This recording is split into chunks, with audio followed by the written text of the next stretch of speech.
ठरलं तर मग ही मालिका प्रेक्षकांना आता खूपच अशा मनोरंजक वळणावर येऊन थांबलेली आहे. तर तुम्हा सगळ्यांना माहितीच आहे, इकडे मालिकेत आता मैपत शिक्रेची जेलमधून निर्दोष सुटका झालेली आहे आणि इकडे मैपत शिक्रे आता खूपच खुश आहे. आणि बरं का, बघायला गेलं तर खरंच मैपत शिक्रे हा आता चांगल्या मार्गाने वागण्याचा प्रयत्न करू लागलेला आहे, हे आपल्याला येणाऱ्या काही भागांमध्ये पाहायला मिळणार आहे. आणि दुसरीकडे मात्र आपल्या आसमीच्या बाळाचं छान असं थाटात घरच्या घरी घरगुती कार्यक्रमात मस्त असं बारसं होताना आपल्याला येणाऱ्या काही भागांमध्ये पाहायला मिळणार आहे. तसेच पूर्ण आजीची तब्येत कशी सुधारते, ती नक्की काय ट्विस्ट आणते सिरियलमध्ये, हे पाहायला देखील आपल्याला खूपच गंमत आणि मजा येणार आहे बरं का. आता इकडे आता सुभेदारांच्या घरात सायली खूपच खुश झालेली असते, कारण इकडे अस्मिता बोललेली असते की सायली ही माझी एक खूप जवळची मैत्रीण आहे. माझ्या प्रत्येक सुखदुःखात सायलीनेच मला साथ दिली आहे. त्यामुळे माझ्या बाळाची आत्या किंवा मावशी म्हणून सायलीच ही माझ्या बाळाचं नाव आता ठेवणार आहे. म्हणून इकडे सायली तर आता खूपच खुश झालेली असते. दुसरीकडे सुभेदारांच्या घरामध्ये छान बारशाच्या कार्यक्रमाची जय्यत तयारी सुरू झालेली असते आणि अस्मीच्या बाळाचं बारसं आता छोट्या काही स्वरूपात करताना आपल्याला पाहायला मिळणार आहे. दुसरीकडे प्रिया मात्र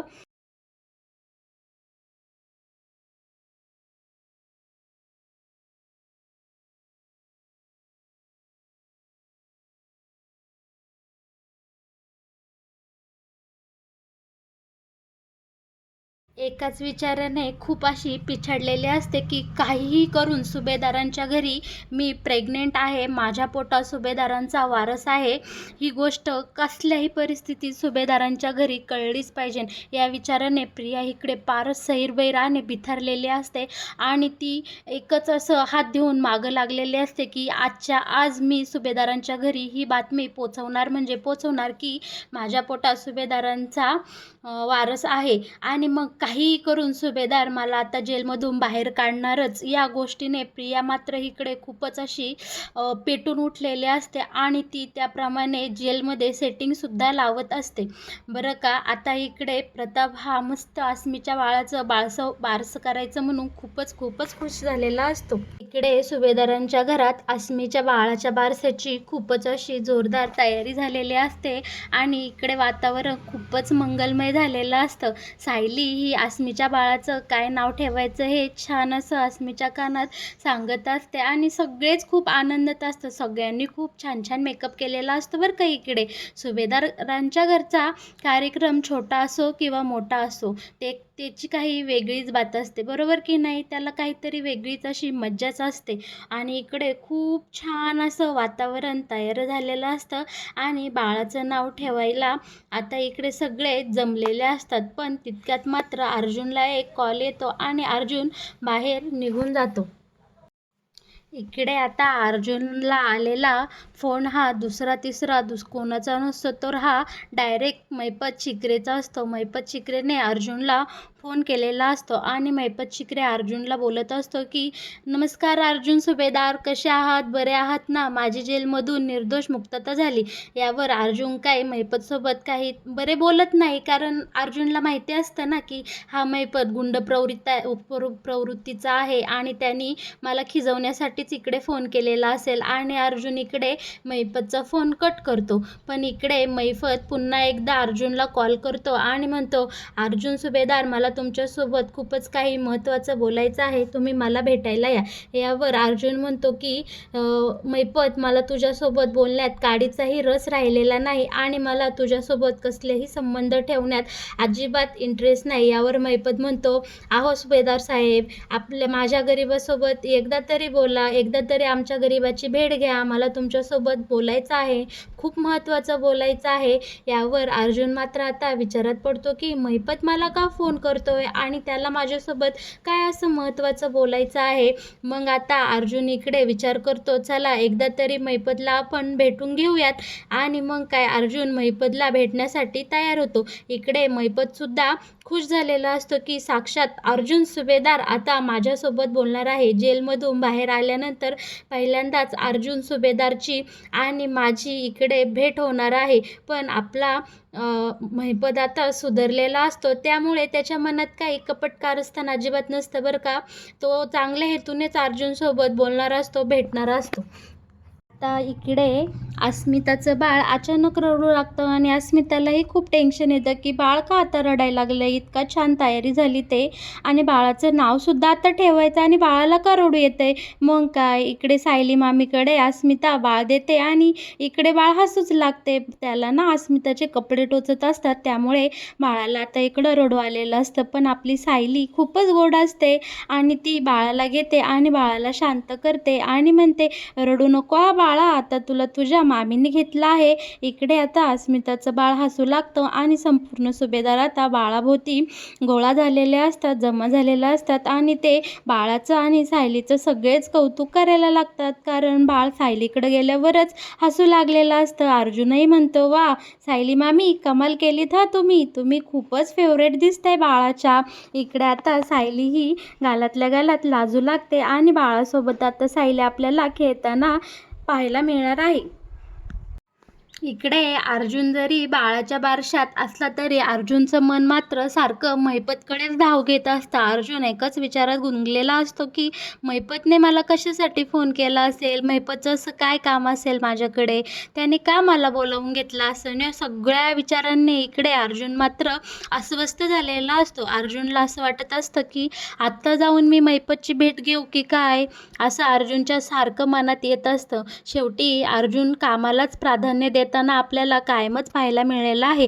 अर्जुन काय करतो, बारशाचा कार्यक्रम पटकन आटोपतो आणि इकडे महिपतची भेट घेण्यासाठी अर्जुन आता महिपतला भेटायला बाहेर एका ठिकाणी गेलेला असतो. आणि सुभेदारांच्या घरात मात्र सगळ्यांच्या तोंडात एकच चर्चा असते की आज बाळ किती गोड दिसतंय ना, सायली किती छान हसते ना, आणि हो सायलीच्या चेहऱ्यावर किती छान प्रेग्नेन्सीचा ग्लो आलाय. इकडे विमल तर बोलत असते की सायलीताईंची ना आज खरं दृष्टच काढायला हवी. बाळाबरोबर ना आपण संध्याकाळी सायलीताईंची सुद्धा दृष्ट काढू बरं का. तर यावर प्रताप बोलतो, हो हो विमलताई, नक्कीच काढा. विमलला तर आज खूपच आनंद झालेला आपल्याला दिसतोय. इकडे प्रतापसुद्धा खूपच खुश असतो, कारण तो आता छान असा आजोबा होणार असतो आणि आज काय, आजोबांना बाळाचं नावसुद्धा माहिती झालेलं असतं. त्यामुळं प्रतापचा आनंद आज काय गगनात मावेनासा झालेला असतो. दुसरीकडे कल्पना, सायली, प्रतिमा, रविराज सगळेच खूप अशा इंटरेस्टिंग गप्पा मारत असतात की आज बरं झालं आपण अस्मिताच्या बाळाचा कार्यक्रम केला. घरामध्ये खूपच नैराश्य आलं होतं. ती नालायक प्रियाचं सत्य कळल्यापासून कुणाच्याच चेहऱ्यावर हसू नव्हतं. मला तर खूपच वाईट वाटत होतं. आणि इकडे प्रतिमा म्हणते, हो मलासुद्धा अजिबातच घरात करमत नव्हतं, मनच नव्हतं लागत कोणत्या कार्यक्रमात. बरं झालं आपण अस्मिताच्या बाळाचा बारशाचा कार्यक्रम छोटे खाई का होईना ठेवला, पण त्यामुळे घरात एक आनंद आला आणि आनंदाचं वातावरण तयार झालं. इकडे सुमनसुद्धा म्हणते, मलासुद्धा खूप बरं वाटलं हे गेल्यापासून, ह्यांचा प्रकार माझ्यासमोर उघड झाल्यापासून मलाही खूपच असं वाईट वाटत होतं आणि कशात मनच लागत नव्हतं. आणि इकडे मग काय, सुभेदारांच्या घरात आनंदही आनंदाकडे असंच वातावरण झालेलं असतं. सगळ्यांचं मन अगदी प्रसन्न असतं आणि सगळेजण गप्पा मारण्यात इतके गुंगलेले असतात की तिकडे फोन वाजत असतो याचंही कुणाला भान राहिलेलं नसतं. शेवटी इकडे पूर्णाजी तिच्या खोलीतून बाहेर आलेली असते, काठी टेकीत टेकीत, आणि या सगळ्यांचं काय पूर्णाजीकडे लक्षच नसतं. पण वाजणाऱ्या फोनकडे मात्र पूर्णाजीचं लक्ष जातं आणि आजी आलेला फोन घेते, बघते आणि उचलते, हॅलो बोलते. आणि प्रेक्षकांनो, इकडे खरा ट्विस्ट आहे बरं का, नीट कान देऊन ऐका. इकडे ना आजी फोन उचलताच तिकडनं आवाज येतो, हॅलो हॅलो पूर्णाजी, मी प्रिया बोलते, तू ओळखलं नाही का मला? अगं मी तुझी लाडकी नात प्रिया.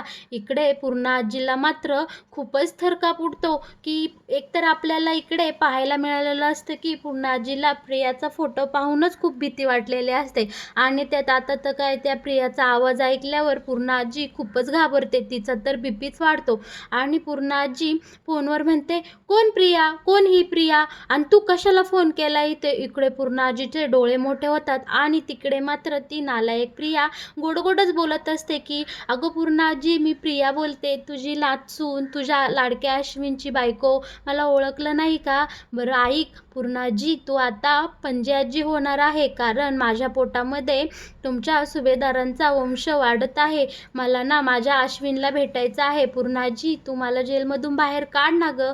प्लीज प्लीज, मी तुम्हा सगळ्यांना रिक्वेस्ट करते. माझ्यासाठी नाही, निदान माझ्या होणाऱ्या बाळासाठी तरी मला आता जेलमधून बाहेर काढा. कारण मी तुम्हाला पत्र लिहिलं होतं ते काही तुमच्यापर्यंत पोचलं नाही, पण मला आता फोन करता आला आहे. प्लीज पूर्णा आजी, तू मला जेलमधून बाहेर काढशील का? इकडे प्रियाचं हे सगळं बोलणं ऐकून पूर्णा आजीला मात्र भांडावूनच गेल्यागत वाटत असतं. तिला ना चक्कर येऊ लागते. ती विचार करू लागते, ही प्रिया कोण? मला हिने का फोन केला? प्रियाचं नाव घेतलं तरी इकडे पूर्णा आजीला खूपच त्रास होत असतो आणि पूर्णा आजी इकडे आता चक्कर येऊन पडताना आपल्याला पाहायला दिसणार आहे. पण तिकडे मात्र प्रिया फोनवर बोलतच राहते. फोन इकडे जमिनीवर खाली पडतो पण प्रिया तिकडनं बोलतच राहते की पूर्णा आजी, मी बोलते प्रिया, मला जेलमधून बाहेर काढा. माझ्यासाठी नाही, निदान माझ्या होणाऱ्या बाळासाठी तरी मला जेलमधून बाहेर काढा. ऐकतेय ना? ऐकतेच ना पूर्णा आजी? पण इकडे मात्र पूर्णा आजी आता जमिनीवर कोसळलेले असते आणि सगळे जण धावत पळत पूर्णा आजी जवळ येतात की पूर्णा आजीला असं एकदम काय झालं की ती चक्कर येऊनच पडले. आणि सायली तर काय, आपल्या पोटात बाळ आहे याचा विचार न करता सायली धावत पळत पूर्णा आजीकडे येते आणि पूर्णा आजीला धरते. इकडे पूर्णा आजी आता खाली पडलेली आपल्याला पाहायला मिळणार आहे. इकडे प्रताप लगेच अश्विनला फोन करतो आणि बोलावून घेतो की इकडे आपली पूर्णा आजी आता चक्कर येऊन पडलेली आहे, लवकरात लवकर तू घरी ये. तर मग प्रेक्षकांनो, तुम्हाला काय वाटतंय? पूर्णा आजी शुद्धीवर आल्यावर तिची मनस्थिती पूर्णपणे बरी झालेली असेल का? आणि हो, पूर्णा आजी आता सायली आणि प्रियाच्या बाळाचा स्वीकार करेन का?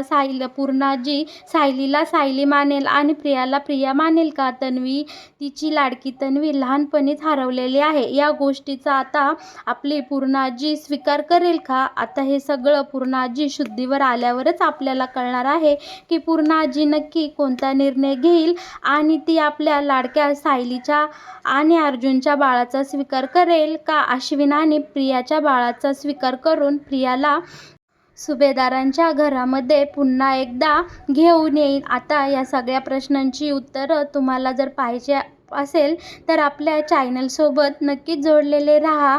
आणि हो, आता दुसरीकडे अर्जुन मैपतीला भेटायला आलेला असतो आणि इकडे अर्जुन आणि मैपतची खूप दिवसानंतर जेलच्या बाहेर भेट झालेली असते. दोघेही एकमेकांसमोर बसून आता बोलू लागतात. इकडे मैपत शिकरे अर्जुनला म्हणतो, अर्जुन साहेब, कसे आहात तुम्ही? बरे आहात ना? तर इकडे आता अर्जुन मैपत जे काही बोलतो ते रेकॉर्ड करण्यासाठी मोबाईल चालू करून बाजूला ठेवतं आणि म्हणतो की हो, मी बरा आहे. बोल, कशासाठी माझी आठवण काढलीस? शिकरे, तुला का माझी आठवण झाली आहे? यावर मैपत शिकरे म्हणतो, हे बघा अर्जुन साहेब, आपल्यामध्ये जे काही झालं ते सगळं आता विसरून जा. आता माझ्यावरचे सगळे गुन्हे पुसले गेलेले आहे आणि मी माझ्या आयुष्याची नव्याने सुरुवात केली आहे. तुम्हाला तर सगळंच माहिती आहे की माझी लेक जिवंत आहे आणि तिला बाहेर काढण्यासाठी मी खूप असे प्रयत्न केले आहे.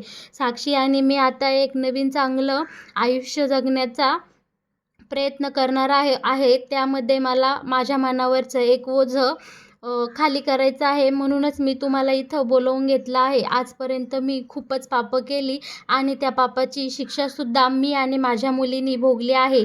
जे काही झालं गेलं गंगेला मिळालं असं म्हणून आम्ही दोघंही आता नवीन आयुष्याची सुरुवात करणार आहोत आणि तुम्ही आता आमच्या नवीन आयुष्यामध्ये कसलेही नवीन संकट आणि वादळं घेऊन पुन्हा येऊ नका, हीच मी तुम्हाला आता विनंती करतो. आणि हो, माझ्या मनावर ज्या गोष्टीचं ओझं आहे ते मी आता तुम्हाला सांगतो. कोर्टाने मला निर्दोष सुटका दिली आहे.